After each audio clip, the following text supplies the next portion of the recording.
عدة طبقات تحت هذا العشب.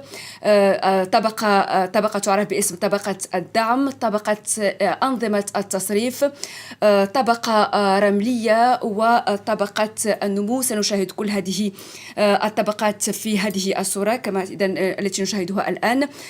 شركة وفق موقع هسبريس الإخباري المغربي، فإن شركة سونارجس اعتمدت على نظام خاص لعزل وتصريف أرضية الملعب، إذ نجد تحت العشب طبقات من الرمل والحصى المرتبة بدقة، وتحتها أغشية تمنع تسرب المياه إلى باطن الأرض وتوجهها نحو أنابيب تصريف ضخمة كما نشاهد في هذه الصور.